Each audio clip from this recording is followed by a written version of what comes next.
Marine Le Pen attend la décision en appel qui sera rendue le 7 juillet prochain. Ce matin sur Europe 1, l'avocat Pascal Pierre Garbarini estimait que la peine de Marine Le Pen pourrait être plus légère que prévu. On écoute. On sait que quand on a une défense forte, même si elle ne permet pas la relaxe, mais que vos arguments sont entendus, ça joue sur la peine. C'est-à-dire que la culpabilité n'est pas la même. C'est-à-dire qu'on pourrait très bien avoir, en effet, une peine prononcée, mais avec une éligibilité beaucoup moindre. Alors ce matin, Dimitri Pavlenko commençait cette interview en demandant si il croyait au miracle. Est-ce que vous aussi, vous croyez au miracle, Laurent Jacobelli ? Non, je pense qu'il n'est pas question de miracle. Les juges de la Cour d'appel vont se prononcer début juillet, le 7 juillet. Il y a des éléments, notamment apportés par la défense de Marine Le Pen. Il y aura un jugement. C'est pas un fait venu du ciel. En tout cas, j'espère que le jugement ne sera pas lié simplement au fatum, au sort ou au hasard. J'espère que ce sera circonstancié. Et je l'espère pourquoi ? Parce qu'on parle de la présidentielle de la France.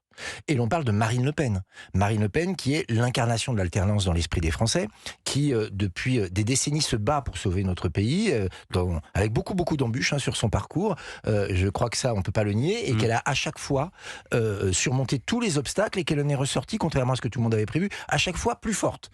Et donc, de casser ce rendez-vous entre un leader politique et des Français qui l'attendent, et quand on est un politique profondément républicain et démocrate, ça chiffonne. Donc j'espère qu'il y aura un jugement raisonnable et que Marine Le Pen sera notre candidate à l'élection présidentielle. Et ça ne tiendrait pas du miracle, ça tiendrait de son travail, de sa pugnacité, de sa combativité. Laurent Jacobelli, l'invité d'Europe 1 Soir. On revient tout de suite. À tout de suite. Europe 1 Soir, 19h-21h, Pierre de Villeneuve. Europe 1 Soir. 19h, 21h, Pierre de Villeneuve. Toujours avec Laurent Jacobelli, député de Moselle, vice-président du groupe RN à l'Assemblée nationale. Et c'est Catherine Ney qui vous pose la question. Oui, Madame Le Pen, si elle est candidate, sera candidate pour la 4e fois. Bon, c'est quelqu'un qui a succédé à son père et qui a fait qu'aujourd'hui, et ça c'est grâce à son travail, le RN est le premier groupe à l'Assemblée nationale, le premier groupe, dans les sondages, c'est le parti qui arrive en tête. Elle est aussi la seule à avoir préparé, éventuellement, fait monter quelqu'un qui pourrait être son successeur. Donc on disait, il y a deux têtes, et quand même, dans l'idéal, c'était elle présidente et Jordan Bardella Premier ministre. Et là, on voit que le plan B passe devant le plan A dans les sondages, et que Jordan Bardella est... Et surtout chez les militants y compris chez les militants, c'est qu'il a la faveur parce qu'il est plus jeune, parce que c'est vrai. Et est-ce que c'est pas douloureux pour elle, ou est-ce que c'est déjà admis, et comment vivent comment les militants qu'on rencontrait vivent cette différence de Là, on rentre dans les coulisses du RN, Laurent Jacobelli, que vous avez dévoilé. Oui, je vais essayer. Mais en tout cas, les militants, et même les cadres d'ailleurs, sont très attachés au duo. Et c'est pas un élément de langage. C'est-à-dire qu'aujourd'hui, vraiment, on raisonne Marine et Jordan. Et je pense que c'est la grande force de Marine d'avoir fait ça, justement. Parce qu'elle avait prévu une éventualité. Elle s'est battue contre, parce qu'elle est innocente et qu'elle le clame. Elle est seule à avoir fait ça. Mais elle l'a réfléchi. Et c'est un signe très important. C'est-à-dire qu'elle a réfléchi à l'avenir du pays avant de réfléchir à son avenir personnel. Peu de gens auraient eu le courage de mettre quelqu'un à côté, de jeune, de brillant. Beaucoup de politiques se seraient dit, oh là là, il va me faire de l'ombre. Et elle n'a pas eu cette peur. Donc déjà, je tenais à le souligner, parce que ça la démarque d'autres qui parfois confondent un petit peu leur avenir personnel avec l'intérêt de la nation. Maintenant, on passe... Et je comprends les analystes, les journalistes qui toute la journée disent « Attention, Marine Le Pen ne sera probablement pas candidate ». C'est pas notre opinion et c'est pas ce qu'on croit. Mais on l'entend beaucoup dans la radio. Et donc évidemment, quand vous interviewez quelqu'un qui pense que sa candidate naturelle est légitime depuis des années ne pourra pas être candidate, eh bien... il en tire les conclusions et répond ça au sondage. Mais je crois qu'il y a vraiment un attachement à un duo, à deux personnes bien sûr, mais à un duo qui fonctionne bien. Et je vais vous dire, celui qui en parle le mieux, c'est Jordan Bardella. Jordan le dit très clairement, je suis prêt, mais ma candidate naturelle, c'est Marine Le Pen. Et je pense que tout est résumé dans cette phrase. Il ne veut pas dire autre chose non plus. Non, mais il le pense. Oui. Il le pense vraiment. Jordan est quelqu'un de fidèle, et je pense que c'est aussi pour ça que Marine l'a adoubé. Fidèle à des idées, fidèle à un mouvement et fidèle à Marine Le Pen. Je pense que cette marque de fidélité qui, je crois, résume assez bien l'un comme l'autre, permet de faire en sorte que cette ce duo fonctionne. Et c'est vrai que c'est difficile à concevoir parce que quand on voit chez les LR, ils sont tous candidats. Quand on voit dans le centre, alors là, tout le monde Non, veut mais y c'est aller. pas ça, c'est que juste on n'est pas habitué, c'est la première fois que ça arrive. Absolument. Comme vous l'avez dit, généralement, il y avait toujours un espèce de satellite de quatrième ou de cinquième choix qui était à côté d'un candidat principal. Là, en l'occurrence, elle l'a mis très très haut, très très vite, en tant que co-partenaire en fait, d'une élection qui est l'élection suprême. Antonin André. Vous qui les connaissez bien tous les deux, qui les côtoyez, si Jordan Bardella s'avérait être le candidat, est-ce que vous pensez que Marine Le Pen jouera un rôle et quel rôle sera-t-il? Est-ce que vous pensez qu'elle sera extrêmement présente et très aidante avec lui? Est-ce qu'elle va se tenir en retrait? Est-ce qu'elle va se dire, puisque c'est terminé, eh bien je passe à autre chose? Ouais. Comment vous percevez les choses? J'ai employé tout à l'heure le mot de duo. C'est-à-dire que je ne sais pas qui sera candidat aujourd'hui. Je sais en tout cas qui fera campagne. Marine Le Pen et Jordan Bardella. Elle fera campagne. Voilà. Ils feront campagne ensemble, séparément, la France est grande. Quel que soit bien le sûr, résultat l'un épaulera l'autre. De la décision. Oui, l'un épaulera l'autre et ils continueront à travailler ensemble. Et je vais vous le dire, je crois que c'est ce que nous attendons tous aussi. Parce que... mais parfois, ça peut être embarrassant ou ça peut. Oui, parce qu'on dira, tiens, voilà la régente. Marine Le Pen sur le même plan que le candidat. Il y a un sujet de positionnement aussi, de savoir quelle place lui donner, pour pas non plus qu'elle prenne trop de lumière, puisque ce sera lui le candidat. Vous voyez ce que je veux dire? Je comprends très bien ce que vous dites, et c'est vrai que le risque théorique existe, mais comme c'est Marine qui a préparé ça, elle l'a pas fait évidemment ni pour embêter un autre candidat, ni pour nuire à la cause. Vous l'imaginez bien, elle l'a fait pour qu'il y ait une continuité quoi qu'il arrive. Et donc je crois que comme c'est ça son état d'esprit, que c'est exactement comme ça que Jordan Bardella l'a compris, cette question théorique que je comprends ne sera pas avérée.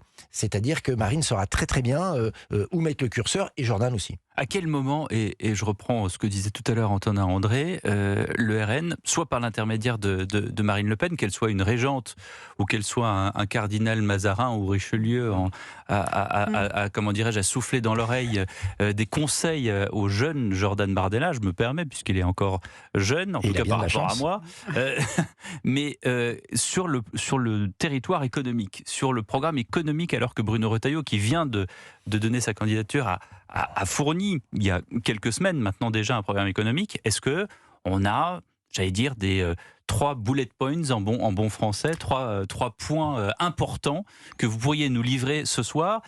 Également, ce que disait Antonin, c'est-à-dire qu'il y a les électeurs de droite qui disent « Ouais, mais sur l'entreprise, sur l'entrepreneuriat, sur le fait de pouvoir développer une boîte en France, sur le fait de... On paye un IS absolument incroyable, il faut se reverser des dividendes à des partenaires, etc. » Comment est-ce que vous pourriez clarifier la situation ce soir, Laurent Jacobelli, sur Europe 1? Vous m'avez demandé 3 points, je vais vous en donner 3. Liberté, travail et pouvoir d'achat. Ça, c'est... Ça, c'est Louis de Funès dans le film. Le plein emploi, le plein emploi, le plein emploi. Mais alors, j'adore Louis de Funès, vous ne pouvez pas faire meilleure évocation. Mais liberté d'entreprendre, liberté de créer son entreprise, liberté de travailler quand on est chef d'entreprise, c'est-à-dire alléger le nombre de normes, etc. Faire baisser très fortement les impôts de production. Alors, les impôts de production sont très injustes parce qu'ils sont sur le chiffre d'affaires, qu'ils sont très élevés en France par rapport aux pays voisins et que c'est donc un frein à la compétitivité. Vous voyez, j'essaye d'être assez précis quand même. Deuxièmement, le pouvoir d'achat, parce que sans pouvoir d'achat, pas de consommation, pas de création d'emplois, pas de création d'emplois, pas de cotisation sociale. Pouvoir d'achat, ça veut dire quoi? Ça veut dire TVA à 5,5 sur les énergies, ça veut dire pendant que la France est encore en crise, TVA à 0 sur les produits de première nécessité, et travail. Encourager le travail, par exemple, en disant aux chefs d'entreprise, si vous voulez augmenter les salaires de vos salariés, eh bien, les 10% d'augmentation de salaire que vous pourrez donner seront exemptés de charges patronales. J'ai pioché 3 mesures, il y en a beaucoup plus. Vous assumez sur 1 ou 2 ans, même voire 3 ans, de faire exploser les déficits. Parce que c'est ce que j'allais dire, où est-ce qu'on se rattrape, la suppression des cotisations sociales, la baisse de l'IS, c'est des rentrées fiscales qui ne rentrent plus. Non, alors il y a 2 raisons. D'abord, c'est bien de parler de rentrée fiscale, moi j'aimerais parler de dépenses publiques avant. Voilà. C'est-à-dire qu'il faut faire baisser drastiquement la dépense publique. 41 milliards et vous savez à aller trouver sur le coût de l'immigration. 41 milliards.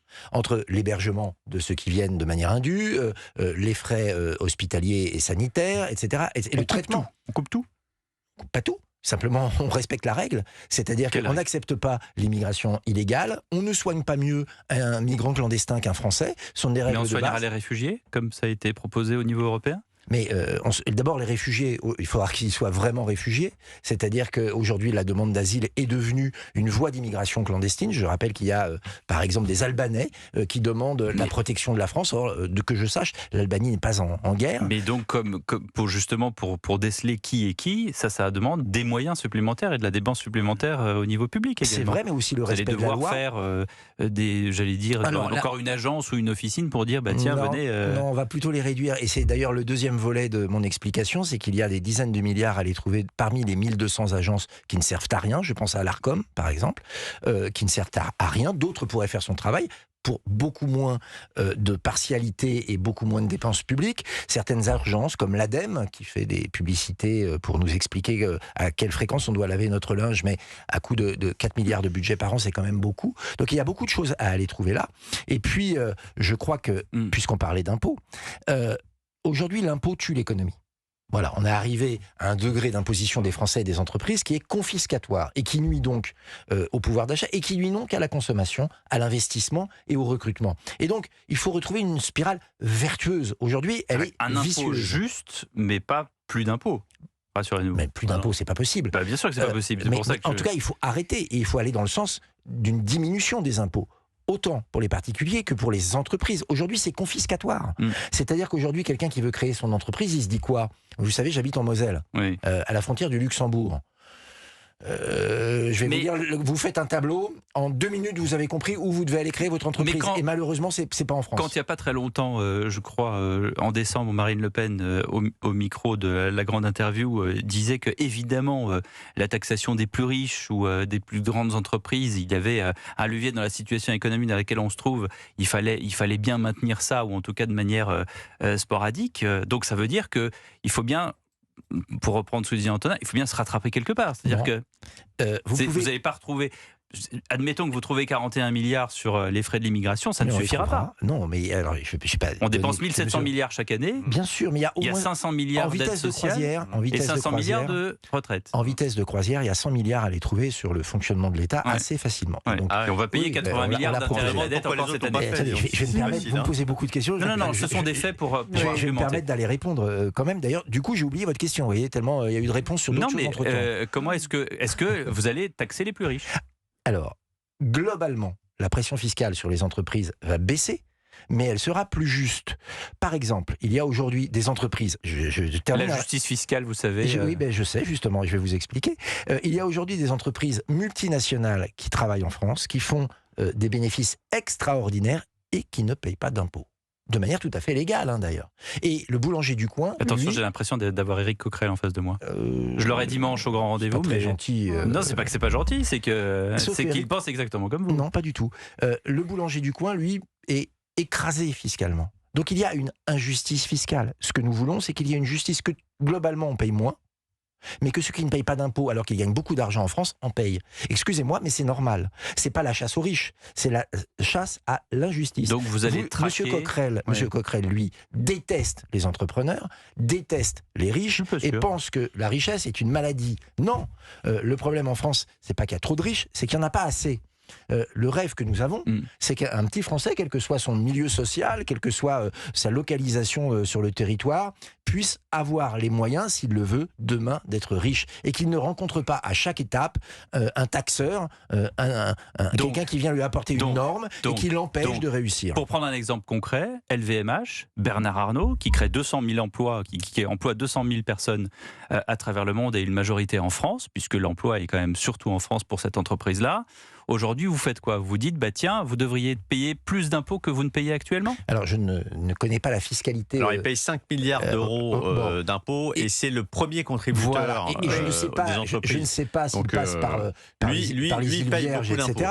Mais moi, quand j'entends ce nom-là, je suis plutôt fier. Et je ne vois pas un ennemi. Je n'ai pas un couteau entre les dents, une écharpe rouge. Oui, je pense à Amazon, par exemple. Voilà, soyons clairs. Je ne vais pas les citer. Mais c'est très difficile d'aller les taxer parce que leur siège n'est pas en France. D'accord. Est-ce qu'ils font du bénéfice en France ? Ah oui, ils font du bénéfice en France. Est-ce qu'ils en font beaucoup ? Oui. Est-ce qu'ils payent des impôts ? Non. Ils payent la TVA, ils payent un certain nombre d'impôts mais pas sur les entreprises. Donc, très bien, on aura tous compris qu'il y a là une faille. Est-ce que M. Arnault crée des emplois ? Oui. Est-ce qu'il est une fierté française ? Oui. Et il est basé Est-ce qu'il en France. exporte ? Oui. Est-ce Est-ce qu'il paye des impôts? Oui. Donc on ne peut pas comparer l'incomparable. Et c'est peut-être là la différence avec Éric Coquerel, qui sera donc l'invité, vous l'aurez compris, du grand rendez-vous dimanche. 19h44, merci beaucoup Laurent Jacobelli. Merci à vous. D'avoir été l'invité du grand rendez-vous. Non, pas encore. d'Europe 1 Soir. C'est dimanche. À tout de suite sur